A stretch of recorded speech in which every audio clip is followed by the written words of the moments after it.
हाँ, तो क्या हाल है मेरे दोस्त। हमको पूरा उम्मीद होगा कि आप लोग अच्छे होंगे। तो मेरे दोस्त, आप सभी को तहे दिल से नमस्कार। मेरे दोस्त, मैं हूँ लाल मोहन कुमार। तो आप देख रहे हैं आपका प्यारा सा और छोटा सा यूट्यूब चैनल साइंस एक्सप्रेस। तो मेरे दोस्त, आज क्या देखने वाले हैं, ध्यान से सुनिएगा। आज हम लोग देखने वाले हैं लेखक परिचय। लेखक परिचय, वो भी गद्य खंड का। पद खंड का हम लोग बाद में देखेंगे। और गद्य खंड का आपका यहाँ पर ध्यान दीजिए, सेकंड चैप्टर क्या है। सेकंड चैप्टर है। फर्स्ट चैप्टर हम लोग देख चुके हैं, जाकर देख लीजिएगा। तो सेकंड चैप्टर का नाम क्या है, उसने कहा था। क्या नाम है पाठ का? सेकंड चैप्टर उसने कहा था। और उसने कहा था कि लेखक जी का नाम क्या है? चंद्रधर शर्मा गुलेरी। चंद्रधर शर्मा गुलेरी नाम है। तो चंद्रधर शर्मा गुलेरी लेखक जी हैं। तो उन्हीं लेखक जी का परिचय जानेंगे, लेखक परिचय जानेंगे कि चंद्रधर शर्मा गुलेरी की जो उसने कहा था वह कौन सी विद्या है, उनका जन्म कब हुआ था, उनका मृत्यु कब हुआ था, उनके पिता का नाम क्या था, उनके माता का नाम क्या था, उनका मूल निवास स्थान कहाँ है, उनका उपन्यास क्या है, उनका नाटक क्या है, उनका शिक्षा कब प्रारंभ मिला, कब मिला, किस समय मिला और किस भाषा मिला। तो आप लोग वीडियो को लास्ट तक देखिएगा मेरे भाई। ठीक है, तो चलिए स्टार्ट करते हैं। तो ध्यान दीजिए यहाँ पे चंद्रधर शर्मा गुलेरी। ठीक, चंद्रधर शर्मा गुलेरी लेखक जी हैं। तो इन्हीं लेखक का परिचय जानेंगे। तो आपको मैं बता दूं, चंद्रधर शर्मा गुलेरी की जो उसने कहा था कहानी है, वह विद्या कहानी मैंने आपको बता दिया। वह कौन सी विद्या है, वह कौन सी विद्या है मेरे दोस्त? वह कहानी है। क्या है? कहानी है। कौन सी विद्या है? कहानी है। आपसे ऑब्जेक्टिव में यहाँ पूछेगा कि चंद्रधर शर्मा गुलेरी की उसने कहा था वह पाठ की कौन सी विद्या है। पूछेगा उसने कहा था पाठ की कौन सी विद्या है, तो ऑप्शन में कहानी रहेगा। मार दीजिएगा 1 नंबर आपको झोली में। चलिए, उसके बाद देखिए, चंद्रधर शर्मा गुलेरी का जन्म कब हुआ था? चंद्रधर शर्मा गुलेरी जी का जन्म कब हुआ था? 7 जुलाई 1883 में हुआ था। यहाँ से ऑब्जेक्टिव पूछेगा, चंद्रधर शर्मा गुलेरी जी का जन्म कब हुआ था? तो 7 जुलाई 1883 में हुआ था। और पूछेगा आपसे कहाँ हुआ था, तो आइए नीचे देखते हैं। तो चंद्रधर शर्मा गुलेरी लेखक है। तो लेखक परिचय हम लोग देख रहे हैं। तो चंद्रधर शर्मा गुलेरी का जन्म स्थान कहाँ है? तो जयपुर राजस्थान में इनका जन्म हुआ था।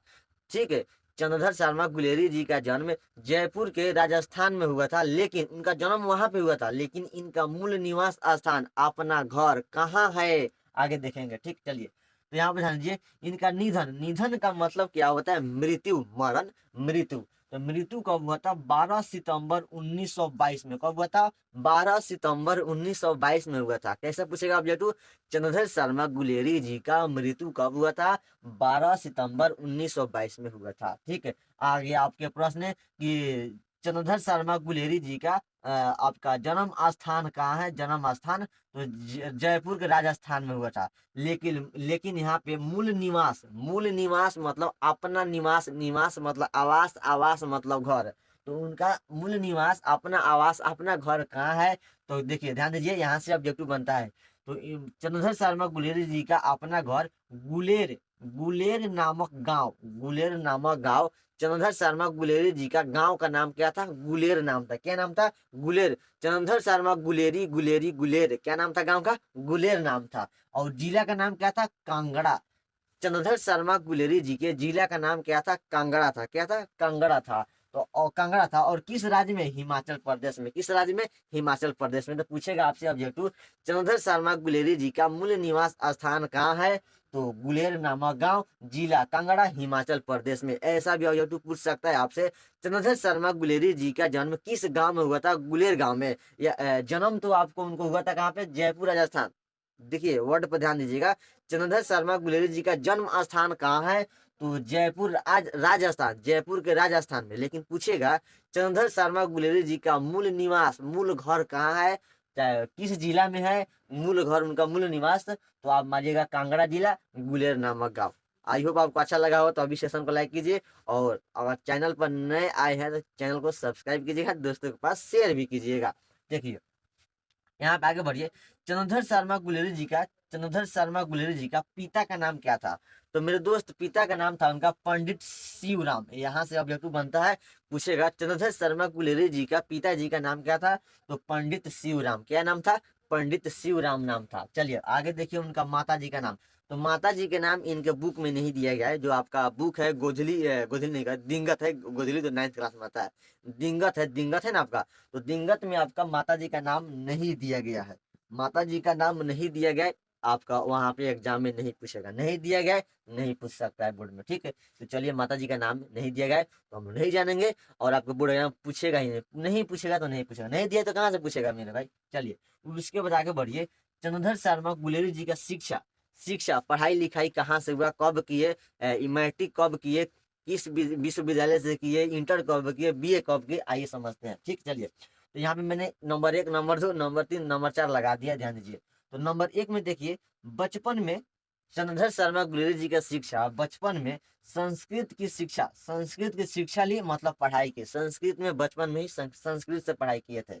सेकंड देखिए, सेकंड है सन 1899, इस वर्ड पर ध्यान दीजिए जहां पे मैं रेड मार्कर से लिखे हुए हैं। तो सन 1899 में इलाहाबाद विश्वविद्यालय से एंट्रेंस की परीक्षा दी थी। कौन? चंद्रधर शर्मा गुलेरी जी ने एंट्रेंस की परीक्षा कब दी थी? सन 1899 में, ठीक। चलिए उसके बाद थर्ड देखिए, यहाँ से अभी पूछेगा, पूछ सकता है आपको, सन 1899 में चंद्रधर शर्मा गुलेरी जी ने एंट्रेंस की परीक्षा किस विश्वविद्यालय से दिया था? तो इलाहाबाद विश्वविद्यालय से। ऐसा ऑब्जेक्टिव घुमाएगा फिराएगा, छोड़ना नहीं है, ठोक देना है मेरे भाई। चलिए थर्ड देखिए, सन 1901, इस पर एक सेकंड एक सेकंड एक सेकंड एक सेकंड, अभी तो हम लोगों का बाकी है ना है यहाँ पे। तथा तथा सन 1899 में ही, सन 1899 में ही एंट्रेंस की परीक्षा दिए थे, लेकिन सन 1899 में ही कोलकाता विश्वविद्यालय से मैट्रिक की परीक्षा दिए थे, मैट्रिक पास किए थे। कब? सन 1899 में कोलकाता विश्वविद्यालय से। अगर आपसे ऑब्जेक्टिव पूछेगा, चंद्रधर शर्मा गुलेरी जी मैट्रिक की परीक्षा कब किए थे? तो 1899 में कोलकाता विश्वविद्यालय से। कब किए थे? 1899। और किस विश्वविद्यालय से किए थे? कोलकाता विश्वविद्यालय से। तो मेरे दोस्त छोड़ना नहीं आपको, पूरा का पूरा मार्क कराना है, लेखक परिचय से जितना भी ऑब्जेक्टिव होगा, ठीक। चलिए यहाँ पर तो वेरी लाल हो गया है, इसको मिटा देते हैं। चलिए थर्ड देखिए, सन 1901 में, सन 1901 में कोलकाता विश्वविद्यालय से इंटर किए। कौन किए? चंद्रधर शर्मा गुलेरी जी ने सन 1901 में कोलकाता विश्वविद्यालय से इंटर किए थे। इंटर किए थे, आपका जैसे इंटर एग्जाम जैसे आप लोग पढ़ रहे हैं इंटर में है, उसी तरह 1901 में किए थे, ठीक। चलिए चौथा देखिए, सन 1903 में, सन 1903 में इलाहाबाद विश्वविद्यालय, इसको शॉर्टकट में बी लिखे, विद्यालय समझिएगा, विश्वविद्यालय से बीए किए थे। क्या किए थे? विश्वविद्यालय से बीए किए थे, इलाहाबाद विश्वविद्यालय से बीए किए थे। कब? 1903 में किए थे, ठीक है। तो आई होप आपको यहाँ तक समझ में आया होगा। यहाँ से ऑब्जेक्टिव बनेगा कि चंद्रधर शर्मा गुलेरी जी ने बीए कब किए थे? तो 1903 में बीए किए थे। और पूछ देगा, चंद्रधर शर्मा गुलेरी जी ने बीए किस विश्वविद्यालय से किए थे? इलाहाबाद विश्वविद्यालय से। तो यहाँ तक ऑब्जेक्टिव पूछेगा, तो हम लोग आगे देखते हैं उनका नाटक, उनका उपन्यास, उनका कहानी सब देखते हैं। अपने वीडियो में बने रहिए, आगे बढ़ते हैं, ठीक है। हाँ तो चलिए आगे देखिए मेरे दोस्त, मैं आपको कहूंगा कि अगर आप इनको देख लेते हैं तो आपको दूसरा वीडियो देखने की कोई जरूरत ही नहीं पड़ेगी, ठीक। तो चलिए आगे देखते हैं। आगे देखिए, यह इनका वृत्ति, चंद्रधर शर्मा गुलेरी जी का वृत्ति देखिए। सन 1904 में, सन 1904 में जयपुर दरबार की ओर से खेतड़ी, खेतड़ी के नाबालिग राजा, खेतड़ी के नाबालिग राजा जय सिंह, ध्यान दीजिएगा, खेतड़ी के नाबालिग राजा जय सिंह, क्या नाम है? जय सिंह के अभिभावक बनकर अजमेर में आ गए। कौन आ गए? चंद्रधर शर्मा गुलेरी जी ने 1904 में जयपुर दरबार की ओर से खेतड़ी के नाबालिग राजा जय सिंह के अभिभावक बनकर अजमेर में आ गए। यहाँ सब बेटू पूछेगा कि 1904 में जयपुर दरबार की ओर से खेतड़ी के नाबालिग राजा जय सिंह के अभिभावक बनकर अजमेर में कौन आ गए? तो चंद्रधर शर्मा गुलेरी जी। आगे देखिए, यहाँ पे मैंने कुछ लगा दिया हिंट में। सन 1916, सन 1916 में संस्कृत विभाग के अध्यक्ष बने थे। कौन? चंद्रधर शर्मा गुलेरी जी ने सन 1916 में संस्कृत विभाग के अध्यक्ष भी बने थे, ठीक, याद रखिएगा। और पूछे ऑब्जेक्टिव में, सन 1916 में संस्कृत विभाग के अध्यक्ष कौन बने थे? चंद्रधर शर्मा गुलेरी जी। नोट में मैंने यहाँ पे कुछ लिख दिया हिंट, जो कि बहुत ही इंपॉर्टेंट है। अंतिम दिनों में, अंतिम दिनों में मोहन मालवीय, इस वर्ड पर ध्यान दीजिए रेड मार्कर पर, मोहन मालवीय के निमंत्रण पर बनारस हिंदू विश्वविद्यालय, यहाँ पे विद्यालय शॉर्टकट, हिंदू, बनारस हिंदू विश्वविद्यालय के प्राच्य विभाग के कार्यवाहक प्राचार्य तथा मनिंद्र चंद्र नंदी पाठ के प्रोफेसर थे। कौन? चंद्रधर शर्मा गुलेरी जी। मोहन मालवीय के निमंत्रण पर बनारस हिंदू विश्वविद्यालय का प्राच्य विभाग के कार्यवाहक प्राचार्य तथा मनेन्द्र चंद्र नंदी पाठ के प्रोफेसर थे कौन? चंद्रधर शर्मा गुलेरी जी। चलिए इनका संपादन देख लेते हैं जो कि बहुत इंपॉर्टेंट है। समालोचक इनका संपादन है, मतलब यह संपादन भी किए, संपादित भी किए थे समालोचक को। काशी नगरी प्राचारिणी पत्रिका इनको क्या किए थे? संपादन किए थे। कौन संपादन किए थे? चंद्रधर शर्मा गुलेरी जी। अगर पूछ दिया आपको काशी नगरी प्रचारिणी पत्रिका को संपादन किसने किया था, तो ऑप्शन होगा चंद्रधर शर्मा गुलेरी जी वाला, मार लीजिएगा ऑब्जेक्टिव में। चलिए बहुत ही शानदार एवं इंपॉर्टेंट है मेरे दोस्त कहानी, इस वर्ड पर ध्यान दीजिए, बहुत ही शानदार है कहानी। चंद्रधर शर्मा गुलेरी जी का मात्र 3 कहानी है। चंद्रधर शर्मा गुलेरी जी का मात्र 3 कहानी है। वह कौन कौन है? देखिए सुखमय जीवन बहुत ही इंपॉर्टेंट, बहुत ही ज्यादा इंपॉर्टेंट है मेरे भाई। सुखमय जीवन कब लिखा गया? 1911 में लिखा गया था। सुखमय जीवन कब लिखा गया था? 1911 में लिखा गया था। बुद्धू का कांटा, बुद्धू का कांटा ये भी 1911 में ही लिखा गया था। उसने कहा था 1915 में लिखा गया था। बहुत ही शानदार, बहुत ही शानदार, इसको खोपड़ियों में रख लीजिए मेरे भाई, ठीक है। देखिए चंद्रधर शर्मा गुलेरी जी का मात्र कितने कहानी था? 3 कहानी था। कौन कौन? सुखमय जीवन, बुद्धू का कांटा, उसने कहा था, मात्र ये इनका 3 ही कहानी था। ऑब्जेक्टिव पूछेगा चंद्रधर शर्मा गुलेरी जी का कुल कितनी कहानी है, ऐसा पूछेगा। गुलेरी जी ने कुल कितनी कहानियां लिखी है? गुलेरी जी ने कुल कितनी कहानियां लिखी है? तो 3। कौन कौन है? सुखमय जीवन, बुद्धू का कांटा, उसने कहा था। और यहाँ से ऑब्जेक्टिव पूछता है सुखमय जीवन कब प्रकाशित हुआ? तो 1911 में प्रकाशित हुआ। बुद्धू का कांटा कब प्रकाशित हुआ? तो 1911 में प्रकाशित हुआ। उसने कहा था कहानी कब प्रकाशित हुआ? तो 1915 में प्रकाशित हुआ था। और आपको ऐसा भी ऑब्जेक्टिव पूछ देगा सुखमय जीवन के लेखक कौन है? चंद्रधर शर्मा गुलेरी जी। बुद्धू के कांटा के लेखक कौन है? चंद्रधर शर्मा गुलेरी जी। उसने कहा था लेखक कौन है? उसने कहा था कहानी के लेखक कौन है? उसने कहा था कहानी के कहानीकार कौन है? चंद्रधर शर्मा गुलेरी जी। आपको डाउट यहाँ पे मैं आपको बता दिया, बहुत ही शानदार था। आप लोग सेशन को अभी लाइक कीजिए, जो लाइक नहीं किए लाइक करेंगे, और जो नए आएंगे चैनल को बस सब्सक्राइब करेंगे। और इस वीडियो के डिस्क्रिप्शन में आपको व्हाट्सएप ग्रुप, टेलीग्राम ग्रुप का लिंक है, उस लिंक पर क्लिक करेंगे और आपको क्लास का लिंक, पीडीएफ नोट सबके सब वहाँ पर दिया जा रहा है। कहाँ पे? व्हाट्सएप ग्रुप, टेलीग्राम ग्रुप पर। ठीक, चलिए आगे देखिए इनका निबंध देख लीजिए। किनका निबंध? चंद्रधर शर्मा गुलेरी जी का निबंध देख लीजिए। देखिए प्राच्य विद्या, प्राच्य विद्या इनका निबंध था। कछुआ धर्म, कछुआ धर्म इनका निबंध था। पुरानी हिंदी निबंध था। भारतवर्ष इनका निबंध था। कछुआ धर्म यहाँ पे इंपॉर्टेंट है, याद रखिएगा। और आपका प्राच्य विद्या इंपॉर्टेंट है, क्योंकि कई बार बोलने में पूछा भी गया है, तो इनको याद रखिएगा। ठीक है, चलिए और आपको मैं बताऊंगा कि इधर देखिए यहाँ पे नोट में मैंने कुछ लिख दिया है, इनको आप लोग थोड़ा इसमें रख लीजिएगा, इसमें तो अच्छा रहेगा। चल देखते हैं। नोट्स में मैंने लिख दिया है, बहुत ही शानदार है।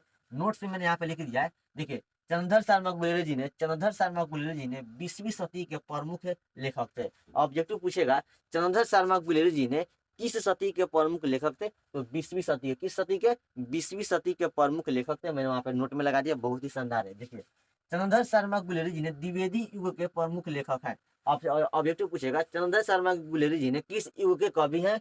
तो मेरे दोस्त द्विवेदी युग के कवि है। ठीक है, चलिए और आपसे पूछेगा गुलेरी जी के कुल कितनी कहानियां हैं? तो 3 कहानियां। कौन कौन? वही सुखमय जीवन, बुद्धू का कांटा, उसने कहा था। गुलेरी जी का कुल कितनी कहानियां हैं? 3 कहानियां है।